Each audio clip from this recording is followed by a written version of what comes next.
ঘুম থেকে ওঠার পর স্বপ্নের জগৎকে যেমন ঝাপসা মনে হয়, বাস্তবকে মনে হয় আসল সত্য। মৃত্যুর পর আপনার মনে হচ্ছে পুরো জীবনটাই যেন ছিল একটা স্বপ্ন, যা আপনি ঘুমন্ত অবস্থায় কাটিয়েছিলেন। ফেরেশতাদের সাথে অলৌকিক সব অভিজ্ঞতাগুলোর পর এখন আপনি ফিরে এসেছেন আপনার কবরে। আপনাকে মাটি দেয়া হয়ে গেছে। আপনি শুনতে পাচ্ছেন আপনার কাছের মানুষেরা দোয়া করছে, জিকির করছে, আপনাকে ছেড়ে যেতে চাচ্ছে না। কিন্তু আপনিও জানেন, তারাও জানে, তাদেরকে যেতেই হবে। প্রত্যেক মানুষকে তার ব্যক্তিগত পথ পাড়ি দিতেই হবে। কবরস্থান থেকে প্রস্থান করা শেষ মানুষটির পদধ্বনি আপনার কানে পৌঁছয়। এরপর সব নিশ্চুপ।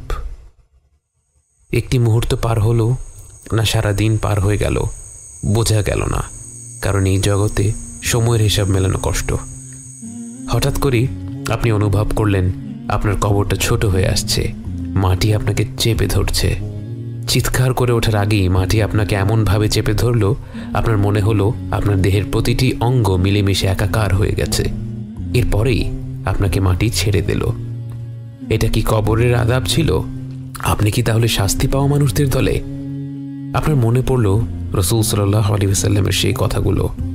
তিনি বলেছিলেন, যদি মাটির এই চাপ থেকে কেউ বাঁচত, সে হতো সাদ ইবনে মুআদ রাদিয়াল্লাহু আনহু। যে সাদ ইবনে মুআদের মৃত্যুতে আল্লাহর আরশ কেঁপে উঠেছিল, যে সাদ ইবনে মুআদের জানাজায় শরীক হতে ৭০,০০০ ফেরেশতা পৃথিবীতে নেমে এসেছিল, সেই সাদ ইবনে মুআদকেও মাটি চেপে ধরেছিল। কারণ এটাই আল্লাহর হুকুম, আমরা মাটি থেকে এসেছি, আবার মাটিতেই মিশে যাব। এরপর আপনাকে উঠিয়ে বসানো হলো। দেখতে ভয়ঙ্কর দুজন ব্যক্তি আপনার সামনে উপস্থিত হলো। মুনকার আর নাকির কাউকে সান্ত্বনা দেয় না, তারা নম্রভাবে কথা বলে না। তাদের কর্তব্য একটাই, তারা আমাদের পরীক্ষা করবে। অজুহাত দেওয়ার কোনো সুযোগ নেই। তারা আপনাকে দেখে বলল, মান রব্বুক, তোমার রব কে? তাদের চেহারা দেখে আপনি ভেবেছিলেন আপনার গলা দিয়ে হয়তো কোনো শব্দই বের হবে না। কিন্তু যেই আল্লাহকে সারা জীবন বিশ্বাস করেছেন, যেই আল্লাহর আদেশ পালন করার সাধ্যমতো চেষ্টা করেছেন, যেই আল্লাহর অমান্য করার পর তার কাছেই ক্ষমা চেয়ে মাথা নত করেছেন, সেই আল্লাহর পরিচয় জানতে যাওয়ার পর আপনি কি করে চুপ থাকেন? আপনার ঠোঁট আর জিহ্বা যেন আপনার মস্তিষ্কের অপেক্ষা না করেই বলে উঠল, আমার রব আল্লাহ। এরপর তারা প্রশ্ন করল, ওয়া মা দীনুক, তোমার দিন কোনটা? আপনি বললেন, আমার দিন ইসলাম। অবশেষে তারা জিজ্ঞেস করল, তোমার কাছে যাকে পাঠানো হয়েছিল তার ব্যাপারে তুমি কি বলো? তার নাম উচ্চারণ করতে গিয়ে আপনার মুখে হাসি ফুটে গেল। আপনি বললেন, তিনি হচ্ছেন আল্লাহর বান্দা, তার প্রেরিত রাসূল। আমি সাক্ষ্য দিচ্ছি আল্লাহ ছাড়া কোনো মাবুদ নেই এবং মুহাম্মদ সাল্লাল্লাহু আলাইহি ওয়াসাল্লাম তার বান্দা এবং তার রাসূল।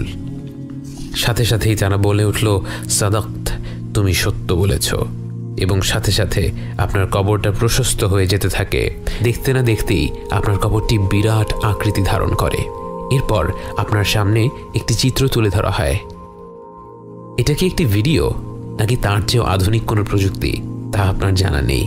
সেটা নিয়ে ভাবারও সুযোগ নেই, কারণ আপনি হতভম্ব হয়ে দেখতে পেলেন সেখানে একটি ভয়ানক জায়গা দেখানো হচ্ছে, যেখানে চারিদিকে দাউ দাউ করে আগুন জ্বলছে এবং হিংস্র সব জীব কারো জন্য অপেক্ষা করছে। আপনাকে জানানো হলো এটাই আপনার গন্তব্য হয়ে যেত যদি আপনি আল্লাহর অমান্য করতেন, গাফেল হয়ে আপনার জীবন কাটিয়ে দিতেন। এরপর অন্যদিকে আরেকটি চিত্র তুলে ধরা হলো এবং এবার আপনি আপনার জীবনের সবচেয়ে সুন্দর দৃশ্য দেখতে পেলেন, যার দিকে তাকিয়ে মাসের পর মাস কাটিয়ে দেয়া যায়।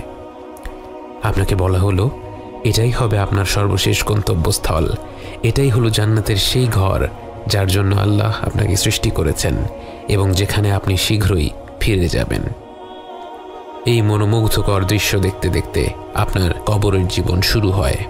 কোনো এক পর্যায়ে আপনার সাথে দেখা করতে আসবে আপনার আত্মীয় স্বজনেরা, যারা আপনাকে ছেড়ে অনেক আগে পরকালের পথ পাড়ি দিয়েছিলেন।